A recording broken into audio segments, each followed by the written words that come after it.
What's going on, guys? It's Novell, and I am coming to you with a special edition of the BUZZCast at Buzzworthy Radio in Bookends here in Ridgewood, New Jersey.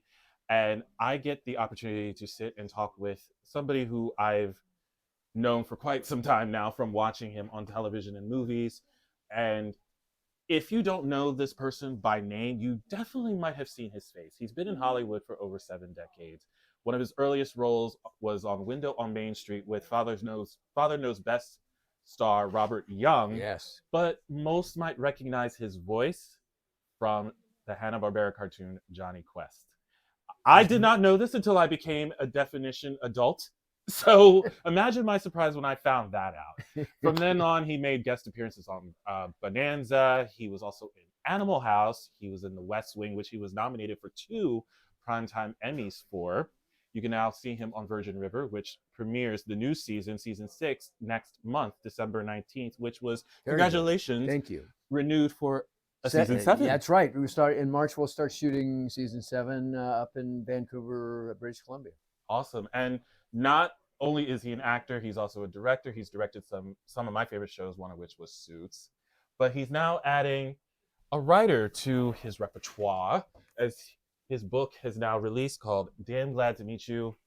Tim Matheson is joining me right now. Thank you, Novell. How are you? Very much. Good, very good. Thank you. It's such a thrill. Before we even sat down to do this, the first thing I said to you was the first thing I ever saw you in was a Very Brady sequel. And literally the line was, when they were promoting it for the movie, for the trailers and everything of the sort, it's that one line that you had, which was towards the end of the movie, when he gets caught, I'm going to kick your Brady butt. I feel like that line was just literally spread out everywhere during that promotion for that movie. It was the silliest, funniest movie. And it walks a very thin line, because you're sort of making fun of something, but you don't want to laugh at it. You want everybody to laugh with it. So, and interestingly enough, the Brady Bunch we always considered was a ripoff of Yours, Mine, and Ours, which had 17 kids with Lucille Ball and Henry Fonda, the original, and 2 families of, I think, 8 and 7 kids or something. And then she gets pregnant with another, and they had 17 children together. So that was sort of too much cast for television, so that was the Brady's settled it down. It's funny you said that about how you're spoofing stuff in the Very Brady sequel, but not really trying to spoof too much of it. But then you kind of, when you think about it, I was like, I never thought of it that way, because if you remember the end scene, the last scene of the movie, Barbara Eden appeared as her genie character. Yes, yes, yes. I mean, it was having fun with the period, and with definitely, how straight it was. And it was hard. I mean, I thought when I heard they were going to do that, I thought, I don't know. And the first one was just hysterical. I love the first one, and that's why when I heard that this was coming out, I was excited to see it, because I loved the first one. Yes, it really did take stuff from the actual show into the first movie, and then they kind of continued that a little bit in the second one. But as you said, it was kind of like a period piece. Yeah. Like, it was honoring the classic television scope. So when you see Barbara Eden in her harem outfit from I Dream of Jeannie popping up in the end, and she blinks out with the actual sound effect, I literally was like, I'm a kid again watching this movie. Like, literally was a kid again watching it. So I don't think it gets enough credit, and I feel that getting to talk to you now about it, it's making my dreams come true. Oh, good. Oh, yes. Good. Yeah. I mean, we did a song and dance routine in the middle of Santa Monica 3rd Street Promenade, and it was just crazy. And my own kids came down to the set that day to meet, the cast. And they didn't come to the set very often, but because they lived up in Santa Barbara, and we lived up in Santa Barbara, and I was working in LA at the time. So, but they happened to come down and met the Brady kids. They had no idea what the Brady. They had no clue. No, they didn't know. They didn't know. I finally got to see the Brady house in person last year. Oh, my God, they've redone it. It's like a whole thing, right? Yep. Is it a tour now, or? It was just someone I knew was able to take me to the Brady house, so I was able to. But they rebuilt it for a show, I think, right? Okay. Yep. So imagine my nostalgia when I got to go to it. I was like, oh, that's different. So I thought that was fun for me too. But this is, I mean, for me also, when I learned that you were the voice of Jonny Quest, which I was very surprised that it was only one season. Yeah. It was such a good cartoon. Oh, I know. It was groundbreaking. It's sort of a graphic novel style Yeah. of animation, which was very expensive. And I don't doubt it. part of the reason it didn't get renewed again was the budgets were so high, and the network said, well, no, we can only pay, no, we can't afford it. Mm-hmm. And there was no laugh track. And, There was no you laugh know, it was track. not the Jetsons, or it was not it was not the Flintstones or And it's anything. funny you said that, because most of the Hanna-Barbera cartoons at the time had a laugh track. Oh, they were all wild cartoons. You know? And they broke such tremendous new territory on television, being able to animate for television. I mean, because they had done Tom and Jerry over at MGM. Yeah. And that was their background. And then they adapted animation, finding a way to do it more cheaply for television. Wow. I mean, you pointed out a really good fact about the animation of that show. It definitely looked like it came out of a comic book. Yeah. Like it literally looked like comic book drawings, because a lot of the Hanna-Barbera cartoons at that time did not look like that. No, and because what you wanted was a background that you could just put on a loop and keep running as they ran by something. But this was in the jungle and there's a river and there's a monster, and so you couldn't just do the traditional kind of cheap background thing that you did in a regular Flintstones episode. Right. So it was very tricky, and it was very gutsy of those guys to do it, and it became a hit when they moved it to Saturday morning after it got canceled on prime time. Went to Saturday morning, and everybody saw it. Yeah, that's normally how it happens. And then they tried to retool it, remake it. I think in the 80s they brought it back. Were you a part of that one? I came back and did one episode. They wanted me to do a voice. Joe Barbera called me in, and I said, I'll do it on one condition, because I used to watch them animate the cells, and then they'd throw the cells away after they photographed them, because they were fire hazards. So, oh wow, I mean, it was nuts that all that artwork got thrown away. And I collect cells, and so I told Joe Barbera, I said, I'd love to do it if I can get one cell, if you can give me a cell. And he gave me a classic Jonny Quest cell with Johnny and Haji in a speedboat. I think Bandit's in it too. And signed it, to Tim from Joe. And it was like, thank you. That's pretty cool. Yeah, it's great. That's awesome. So we got to talk about the book. I just got it today. I can't wait to start it and just read about your 7 decades in Hollywood land. What do we call it? 6.5, really. I mean, because 6.5. Yeah. I was gonna say that initially, but then when I saw this, up. When I saw this, I was going like, oh, I gotta say 7. But you have such a vast history with a lot of people in this industry that I grew up with. I've watched, I still watch to this day. One of them that you just mentioned was Lucille Ball. Oh my gosh. Literally, I just got the Blu-ray DVD of the series. Oh my god. So I'm now I feel like I'm watching it brand new again, because now I got genius. She's genius, I mean, she's up there with Chaplin and the Marx Brothers. I mean, that was a style of acting that first off, she and Desi invented sitcoms, with multi-camera sitcoms, because he wanted a way to capture her live in front of an audience. Yeah. And nobody had really done that, you hadn't done that before. So he invented those cameras with long, with 1,000-foot reels, where they could do, 10 minutes at a time, or 8 minutes at a time. And her comedy plays to an audience. Oh yeah, for sure. And they'd rehearse for 4 days, and then they'd shoot. That's why she never wanted to do a show without an audience. I remember her saying that she always wanted to have a live audience when she did her shows. Yeah. And it was hard for her probably to do this movie, I mean. Oh, I'm sure. And when you watched her, she was like a surgeon. She was so precise. Yeah. And so, but when you were on the set, you didn't chit chat, you didn't make small talk. You came to work and work. Yeah. And she made sure you paid attention during rehearsals. You worked with your props. She always said, always rehearse with your props. Because if you're going to do physical comedy, you've got to pick it up and see if that works. And and drop the book, and so it's not going to happen by accident. And if you don't do it right, I can't then pick it up and You knock it off can't. the table. So it's a team. It's a game. It's a team sport.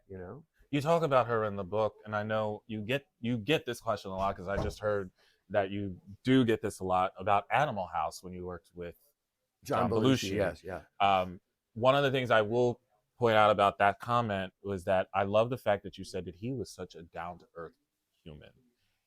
And a lot of people expect somebody of that caliber, especially as someone who is getting up that totem pole, especially being an original member of SNL, he might have had an ego. He would have had you would have expected him to come in and be like, "Oh crap, I need to not." But then when you're reading it and you're hearing that he was such a nice man and treated everybody the same, that was pretty cool for me to hear about that from your perspective. And I love that you get to talk about that. You get to come backstage, to see like the things that we expected. We didn't know what to expect. When we had a dinner the first Saturday night, we all got together in Eugene. The New York cast flew out. Judy Belushi brought them all. The plane had to turn around and go back because of an engine failure, and she got them all new tickets and come so that they wouldn't lose half the cast and bring them all into Eugene for this dinner where we were all the Deltas were meeting for the first time, and we'd all come up from certain cast members were from LA, and then these guys were from New York, and there was always like rivalry between New York and California actors anyway, and in comes Belushi, and we didn't know what to expect. Is he going to be snooty? Is he going to be a star? Is he going to go yeah with you guys and enough? He couldn't have been more gracious. He'd seen my work. He's commented how much he liked my acting, and some scenes I don't know what he saw me do, but he was so generous and so sweet, and it tells you something about improv, because Second City, it's a team, and you all play similar games with the improvs. So that I know when you're doing, we know the game, and you start doing this, I can do that, and then we can build off each other. And John was like that, and yet individually, he was one of the bravest, craziest, most wonderful improv actors I've ever seen. He did a scene where I think it's still in this picture, where he just dumps mustard on himself and rubs it all over. It's just and Landis just ran the camera and just said, "John, just do stuff. Just do stuff." And he handed him props. I think he would just. And then I stood off camera to watch him do the scene where he's walking through the cafeteria and picking food up and stealing it and eating it, and it was all just improvised. That was him. I mean, the most of the rest of the film for most of us, we might get a take where we could just sort of do some random stuff, but everything was pretty much by the book. Wow, that's great. Thanks for sharing that with me too. Yeah. How long did you have the concept of writing this book? When did you first decide to go ahead and just speak about your history? It started about Animal House. Really? Yeah, I wanted to, because there was an alchemy between John Landis, Ivan Reitman, Harold Ramis, Doug Kinney, the founder of the Lampoon, and writer of Animal House and Caddyshack, and the way they worked together to circumvent the studio trying not to make this movie and to get and to get it made the way they wanted to make it was remarkable. And if you look back, that core group of people, Harold Ramis did National Lampoon's Vacation and then in Caddyshack, and then Ivan went and did Meatball Stripes and the Ghostbusters, and Landis goes off and makes Coming to America and the Blues Brothers, and they brought John Hughes out of the Lampoon, and he would not have been there for them. So it was about this magical group of people who changed the course of comedy, and that's where the book started. Okay. And so I wrote about that, and I interviewed everybody at the time, and the publisher said, "Well, this is great, but let's talk about a little more about like the working with Lucy and Jackie Gleason, and talk about this and that, and so I augmented that story. So that's how it grew into this, and I used Rick Meyerowitz to do the cover, who did the poster for Animal House. You know? Wow. And he's a Lampoon artist, you know. So just so that this book would have this. Has That's a the nice spirit tie-in. of, yeah. It would have the same spirit of fun and kind of irreverence that Animal House did and the Lampoon had. I got one more question before we wrap up because Okay. I'm very curious about this. Is it true, because I just heard this and I don't know if this is accurate. So on the internet, it's true. If it's on the internet, it's true. Did you actually audition for Indiana Jones? Oh, I did. Oh, yeah. I did the test with Karen Allen. And Okay. I knew I did. I looked young, so I said, "Give me some scruff here, you know. Give me some lines in my face, and it's anything I can do to make it look younger." And a couple of days later, we get a call from Lucasfilms that you know, George said, "You know, it's thanks for Tim. He's great, but we're going in another direction. You know, he's too young. But George would like him to come in. He wants to talk to him." And I just thought, okay, That's interesting. Yeah, that was a curveball. What the heck? So I go in and have a meeting with George, and you know, he's very shy, and he's a lovely man and cerebral and a brilliant director.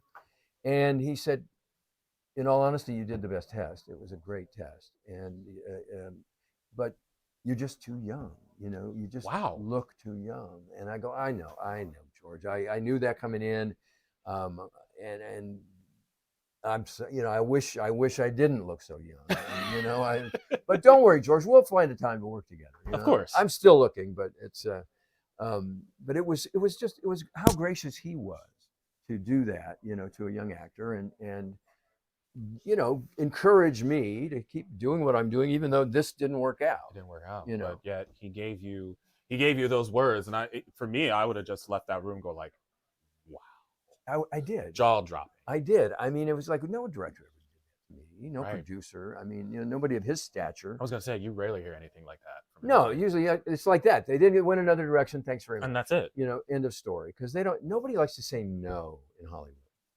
They like to say yes, but they never say no. Yeah. They tell somebody that, you know, it didn't work out. Yeah. Yeah, and that's that. But well, in hindsight, I think you are doing pretty successful. Yeah, I'm a happy guy. You are very successful right now. I'm very happy with the fact that Virgin River got picked up, and me too. And I can't believe they got well. I actually can, because this is normal now, where you get a season pickup before the new season begins. So it's crazy, but I'm very, very happy. My mom's a big fan. Oh, good. Give her my best, will you? Yes. Tell her Doc said hello. And I will tell her Doc. Don't be late for her appointment.